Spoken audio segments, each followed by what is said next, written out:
Olá pessoal, eu sou a Bárbara Gosling, fisioterapeuta com atuação principal na área esportiva, e hoje vou levantar um debate sobre consequências, estratégias e uma visão ampla do impacto do isolamento social pela Covid-19 na vida do atleta. Muito obrigada, Liga Esportiva de Fisioterapia da UFMG, pelo convite e vamos lá. Estamos em quarentena, e agora? Primeiramente, é necessário contextualizar.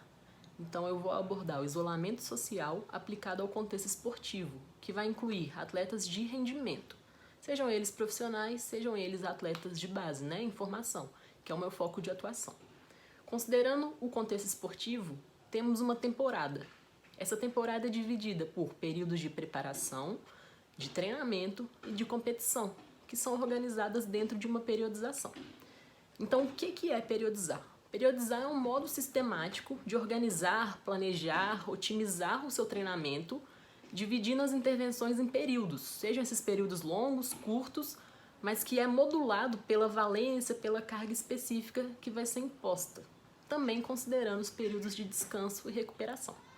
É uma forma individual de cada profissional organizar o estímulo que vai ser dado ao atleta, mas não deixa de combinar os estímulos da equipe.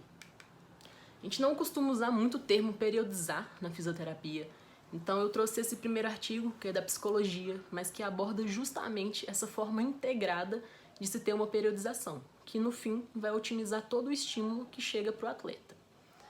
Esse segundo artigo, ele é voltado para a fisioterapia, ele é bem específico para a prescrição na reabilitação. E o terceiro, da mesma forma, voltado na periodização para a reabilitação, mas que dá um foco maior nas valências específicas de força, resistência, potência, etc. Aqui é uma forma de periodização de uma intervenção preventiva, é uma equipe em específico, e está organizado de um jeito que visa a progressão de estímulos dentro da capacidade atual.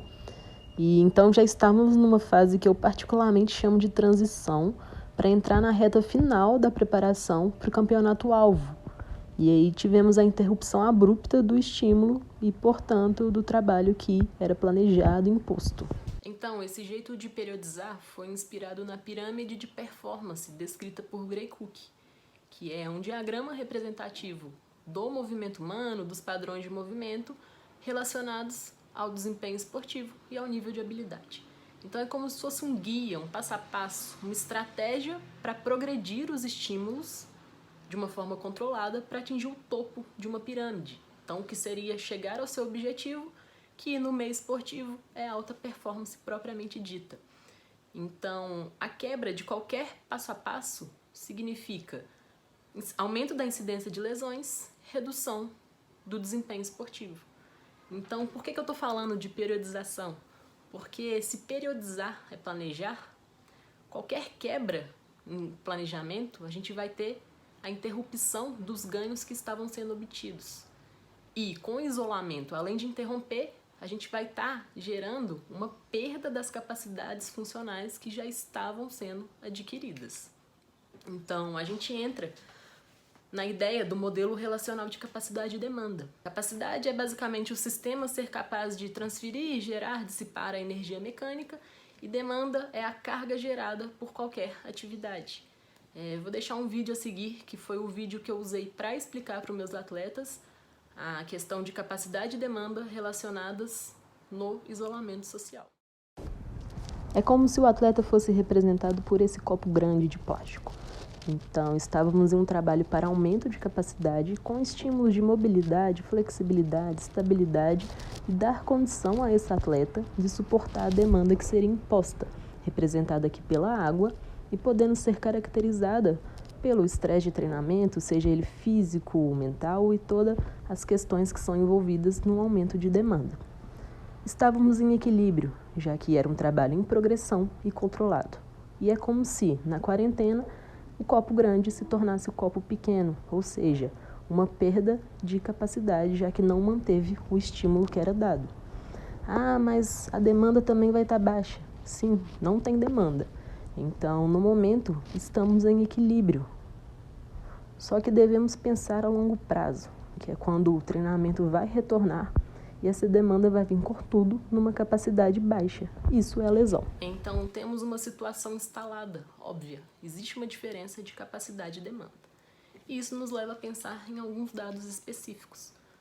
O afastamento de um treinamento contínuo por mais de 3 semanas pode nos levar a uma redução de 30% de força. Um afastamento entre 4 e 6 semanas, uma redução de 10% de potência. Um afastamento maior do que 6 semanas, uma redução de 6% de resistência. Então eu falei com vocês, força, potência, resistência são valências básicas para um atleta conseguir manter um nível de desempenho relativamente bom. E a gente já está entrando na 4ª semana de isolamento, então já pode fazer as contas de qual que é o prejuízo que já está instalado. Sem contar que o isolamento social, ele contribui para que esse atleta tenha uma redução no gasto energético que ele habitualmente tinha. Isso implica em perder massa magra, ganhar massa de gordura, o que, em outras palavras, é aumentar o percentual de gordura, o que também é fundamental no controle de um rendimento, se tratando de atletas. Bom, então passamos por capacidades físicas, funcionais, e eu quero abordar um pouquinho da questão psicológica. Muitos atletas têm um clube como referência, já que treinamento, se não é a função principal, no caso do profissional, é uma função que ocupa boa parte do dia. Então, para muitos, o clube é o lar. Então, de cara, a gente já tem a quebra desse vínculo, por tempo inespecífico. Fora isso, o isolamento já está comprovado aí que gera maiores níveis de estresse, tensão, ansiedade, depressão e consequências psicológicas propriamente ditas. Então, temos um primeiro estudo. Esse estudo é feito com ratos, mas ele aborda exatamente a relação de isolamento social com o aumento do nível de depressão. E ele aborda também questões de alteração no controle neuroendócrino, o que, se tratando de atleta, é fundamental que se tenha uma liberação hormonal controlada, porque influencia em todas as variáveis. O segundo estudo, ele também aborda a questão da solidão, do isolamento, com sintomas de depressão. Então, o foco é que a depressão acarreta uma série de consequências, tanto no âmbito psicológico, mas principalmente e tanto quanto nas questões físicas e funcionais. Para fechar essa visão mais ampla, eu vou entrar nas questões técnico-táticas e quero chamar a atenção para os princípios básicos de treinamento. O primeiro é o princípio da sobrecarga, e aí eu lanço a pergunta: como é que vai ser o controle de carga da equipe num pós-isolamento? Será que vai ser efetivo pensando em cima da relação volume-intensidade? E ainda considerando que essa relação depende de um calendário de competições, que provavelmente foi esmagado. E isso é um alerta, porque já está evidenciado que o controle não efetivo de volume e intensidade associado aos multifatores pode ser um fator acelerador de processos lesíveis. Entramos também no princípio da continuidade, que é a perda daquela capacidade adquirida com a interrupção de um estímulo e que, para recuperá-lo, é necessário voltar ao estágio inicial. Um exemplo disso é no vôlei. No vôlei existe toda uma programação para incluir o salto no treinamento. Então, é dependente de vários fatores até chegar no gesto esportivo final e completo.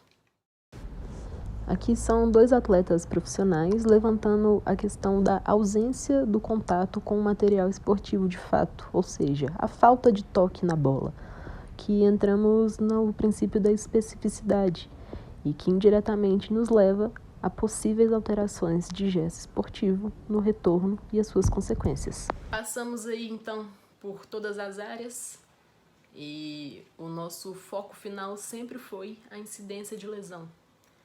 Considerando isso, a gente tem que ter estratégias para lidar, porque o isolamento é um fato, não tem como mudar e é necessário. E diante disso, o que podemos fazer para atenuar o retorno?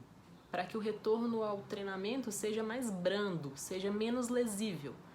Então, a primeira estratégia, sem dúvidas, é a manutenção da atividade física. Então, é a realização de exercício físico, só que temos um problema dentro disso. O primeiro problema é que os atletas não terão material de fato para treinar. Isso envolve a necessidade de um treino livre, que a gente entra na necessidade de ter um controle neuromuscular pleno para executar um padrão de movimento. Então, como a gente não vai estar supervisionando, esse padrão de movimento, esse exercício, pode ser lesível. E considerando categoria de base, acaba que quebra um pouquinho do objetivo do trabalho. O segundo problema é que, considerando que serão exercícios livres, não tem como manter um planejamento justamente para o volume e intensidade das valências de treinamento. Então, a melhor estratégia é gerar estímulo para a manutenção da capacidade funcional básica. Então, foco aí em mobilidades, função muscular específica, considerando a incidência de lesão da sua realidade. Também orientar, sobre filtrar informações. A internet virou uma vitrine, então tem muito treinamento sendo exposto e com certeza esse treinamento não é pro seu atleta. Dentro disso a gente entra aí numa questão de orientação para manter a rotina como era, manter questões de sono, quantidade e qualidade, alimentação e o controle do estado de saúde geral. Além de estratégias para lidar com o momento, a gente precisa pensar lá na frente. Então a gente tem que pensar no momento do retorno ao treinamento. O que deve ser feito? Quando, como, onde? O grande problema é que a gente não tem uma previsão. Então é incerto em termos de período, o que torna impossível vislumbrar qualquer possibilidade que vá ser efetiva. Mas com certeza absoluta a gente consegue traçar algumas estratégias considerando principalmente os multifatores envolvidos no produto final, que é o atleta. Então, uma dessas estratégias é aumentar o número de intervenção preventiva pós-isolamento, tentar otimizar a carga da preparação física, realizar um controle de carga muito mais efetivo do que vinha sendo feito. Talvez vai ser a hora de priorizar competições e talvez deixar outras de lado, e fazer um controle psicológico pleno. Então, isso tudo sempre pensando numa visão global desse atleta. E mais do que nunca, vai ser hora de unir os dados da literatura como forma de potencializar o estímulo que esse atleta recebe. Então, vai ser organizar o estímulo seguindo a ideia daquela pirâmide, daquela progressão. E ordenar esse estímulo por prioridade, pensando sempre em direcionar para evitar o boom de incidência de lesão. Afinal de contas, uma maior quantidade de lesão está diretamente associado a uma queda de desempenho individual e em grupo. Diante da situação exposta, é impossível não criar expectativa. E a expectativa para a continuidade da temporada, em cima da incidência de lesão, é que talvez seja difícil continuar com a curva descendente que a gente vinha tendo de redução de lesão. Então, no melhor cenário, é manter o nível como nos anos anteriores. Vamos ter uma queda de rendimento, é inerente, e vamos ter também uma queda da motivação, tanto individual quanto do grupo. Mas que dessas consequências sejam as melhores possíveis, pensando no atleta como um todo. Bom, é isso. Espero que tenha conseguido passar aí uma visão geral do impacto do isolamento. E muito obrigada mais uma vez, Aleph, pelo convite. Vejo vocês na próxima. Até mais.